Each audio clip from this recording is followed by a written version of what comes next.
Hi everyone, my name is Yumiko Kamiya. You can call me Yumi. I'm a demographer working at the Population Division at the United Nations.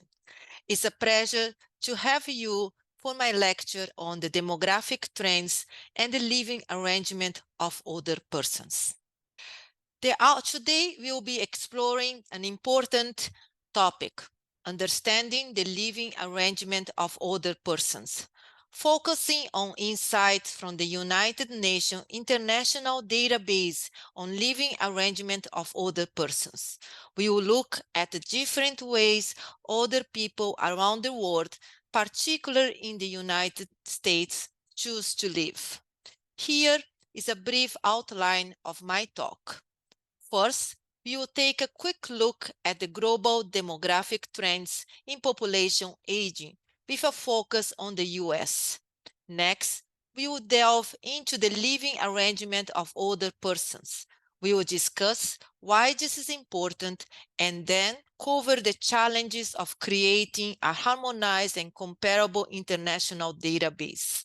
Then, I will introduce the three United Nations database on the household size, composition, and the living arrangement.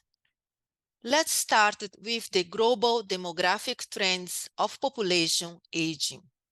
Population aging is a defining global trend of the time, which has begun or expected to begin soon in all countries and areas. The older population is growing globally, both in absolute numbers and as a share of the population. The number of people aged 65 years or older is projected to more than double, rising from 761 million in 2021 to 1.6 billion in 2050. The number of people aged 80 years or older is growing even faster. Population aging is an irreversible global trend. It is the inevitable result of the demographic transition, the trends toward longer lives and smaller families that is taking place even in countries with relatively youthful population. In 2021, 1 in 10 people worldwide were aged 65 or above.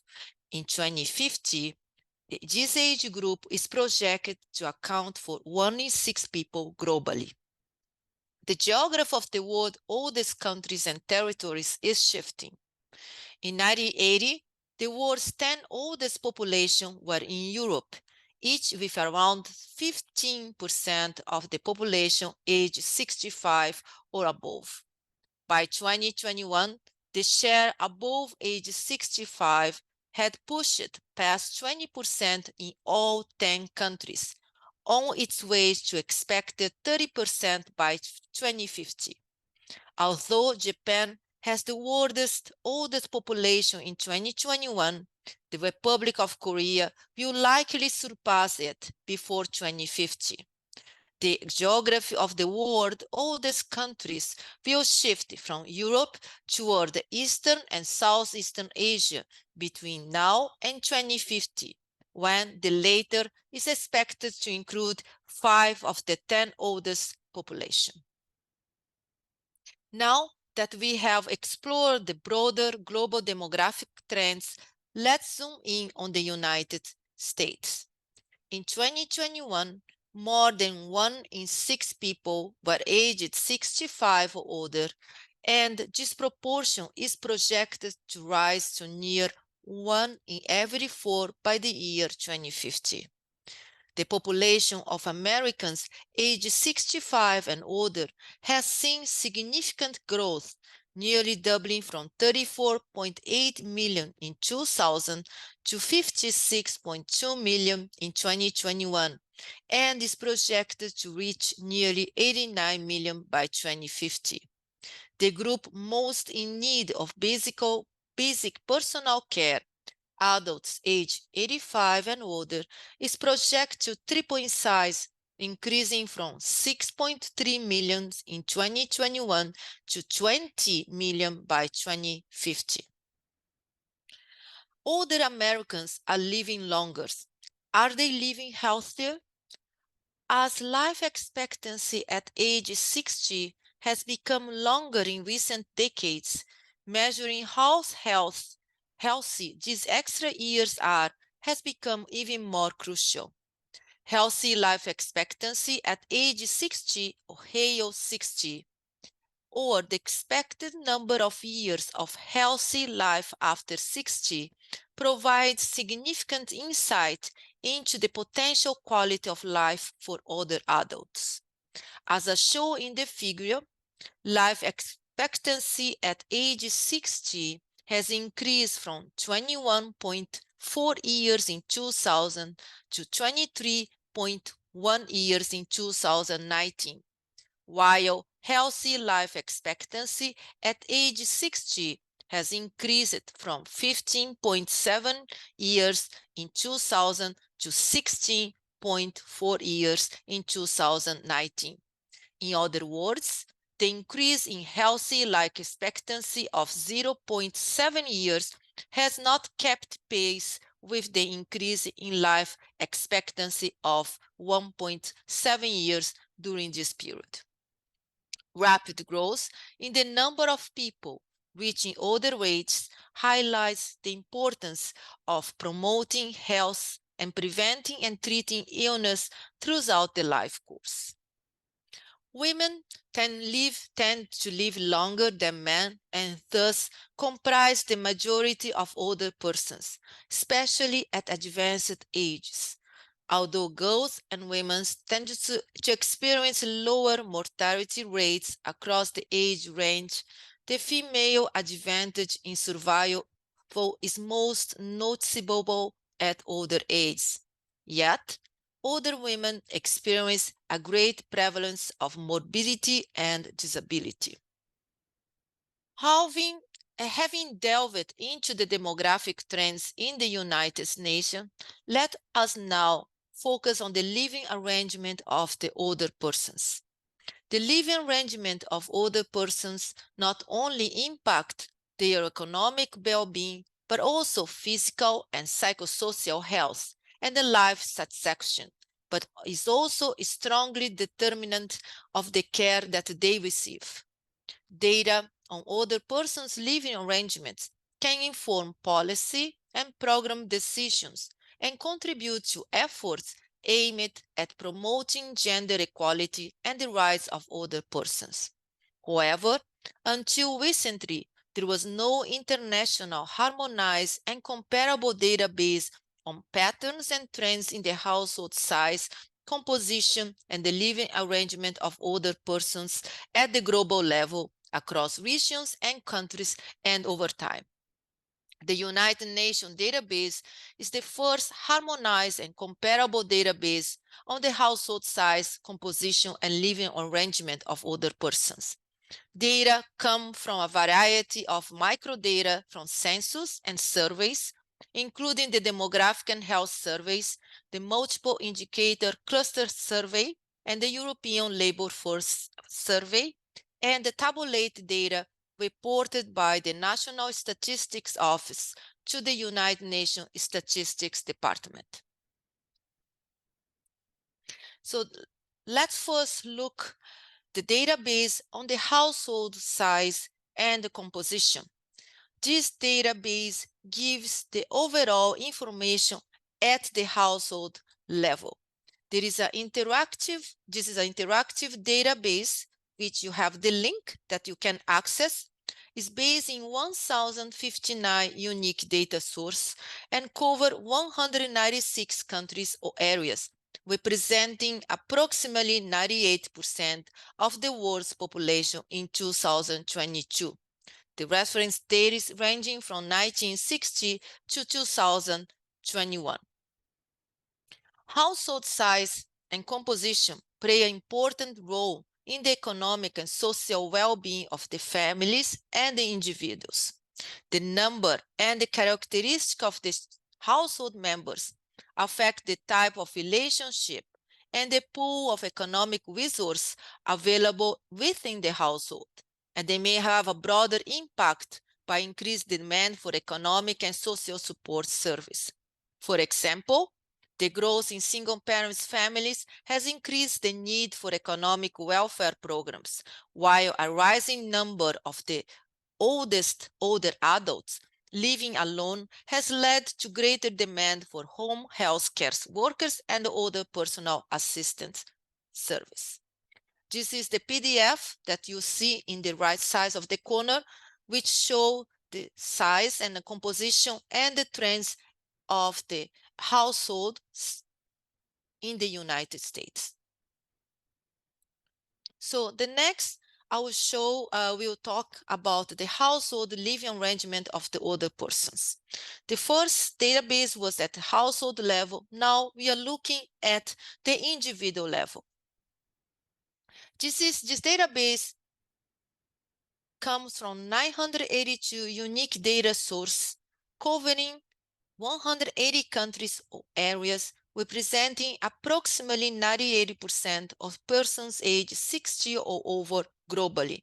The reference date ranged from 1960 to 2021, and the database contains 9 indicators on the household composition and the living arrangement of persons aged 60 or over, disaggregated by age and by sex.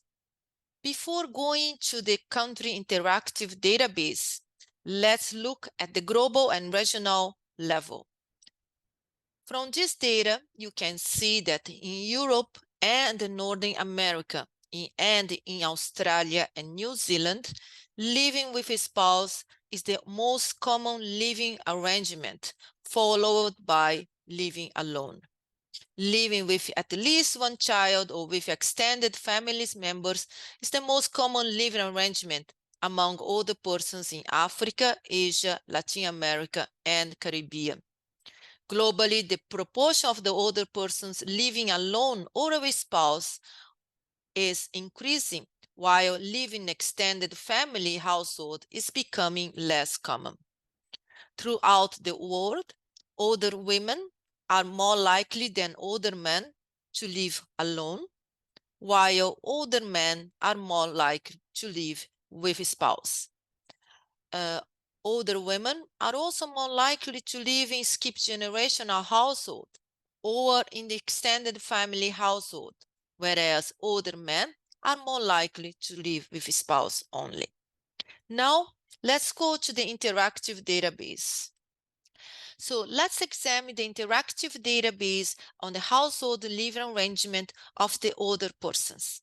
In the left corner, you can select the countries, in this case, United States, and the age group, 60 plus, 65 plus, or 80 plus. For demonstration, let's select the age group 65 and over. We know that in countries with historical data, including Western European countries and the United States of America, intergenerational co-residence has declined dramatically. Most older persons now live either in the single person's household or in the household consist of a couple only or a couple and their unmarried children. The majority of women and men aged 65 and over continue to live in private households, be it alone, with their partner, with their children, or other family members. However, living institution has become an option for older women and men who have a difficulty managing on their own and who require specialized medical service. The older person examined in this database does not include people living in institutions such as nursing homes or prisons. From this database, we can see that the average household size of the older persons was around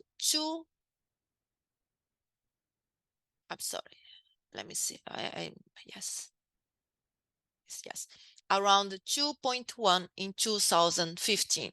That is the latest microdata available to the public.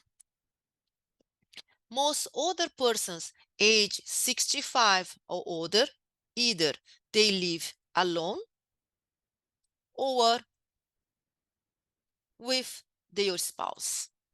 In 1960, just 18% of them live alone, but that figure has rising steadily, and today it's approaching by 28%. And it remains constant 28% according to the new 2020 census data. In 2020, 14.7 million older adults living alone.